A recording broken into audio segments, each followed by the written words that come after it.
हुए लोग, जो भी इनके सहयोगी साथी हैं, इस बड़ी लड़ाई में समाजवादियों का साथ दे रहे हैं और देने जा रहे हैं।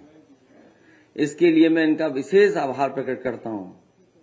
और ये सामान्य परिस्थितियों में चुनाव नहीं हो रहा है, पूरे देश और दुनिया की नजर है इस चुनाव में। मैं जब दिल्ली गया था, अरविंद केजरीवाल जी मुख्यमंत्री दिल्ली, उनके समर्थन में जो बड़ी रैली थी, उसमें जब मैं गया था तो यही मैंने कहा था कि दुनिया में भारत की बदनामी हुई है। भारत के बारे में चर्चा हो रही है कि चुने हुए लोग और किसी स्टेट के हेड के साथ ऐसा व्यवहार हो रहा हो। जो इंस्टीट्यूशंस हैं, जिन इंस्टीट्यूशंस से न्याय मिलना चाहिए, उन इंस्टीट्यूशंस में भी भारतीय जनता पार्टी हस्तक्षेप कर रही है। ये तो हम लोगों ने एक प्रधानी के चुनाव में देखते थे, प्रधान स्तर पे देखते थे, लेकिन मुख्यमंत्री किसी स्टेट के चुने गए हों, उनके साथ ऐसा व्यवहार, झूठे मुकदमे लगा करके उन्हें जेल भेज दिया जाए। इसी तरह झारखंड के मुख्यमंत्री, उन्हें जेल भेज दिया। और कौन नहीं जानता कि उन्हीं इंस्टीट्यूशन, उन्हीं संस्थाओं के सहारे अपनी सरकार बनवा ली महाराष्ट्र में, या उन्हीं संस्थाओं से डरा करके वसूली कर ली, या उन्हीं संस्थाओं को से डरा करके, और अब तो पुलिस को आगे कर करके लोगों को अपनी पार्टी में शामिल कर रहे हैं।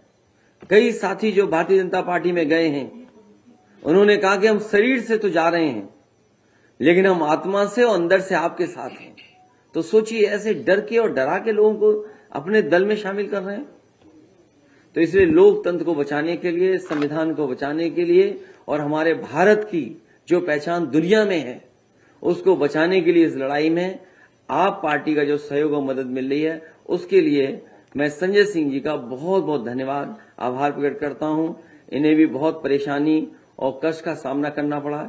इन पे भी झूठे मुकदमे लाद करके इन्हें भी परेशानी में डाल दिया। और जो परेशानी में जाता है लोकतंत्र में, जनता उसे कभी न कभी सम्मान देती है।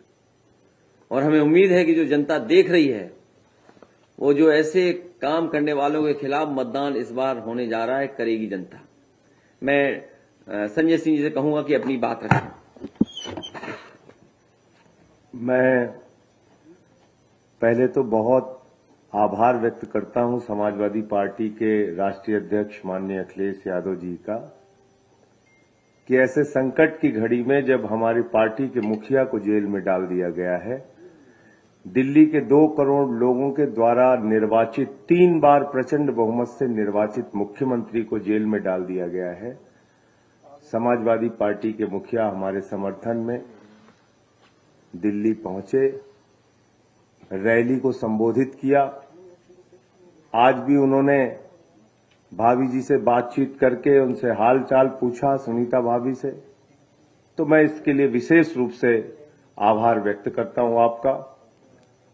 और जिस तरह से दिल्ली में भी ऑपरेशन लोटस शुरू कर दिया गया है, आपने देखा किस तरह से हमारे एक मंत्री को, जिस पे पहले ईडी का छापा पड़वाया गया और बाद में उसको इस्तीफा देने का दबाव बनाया गया।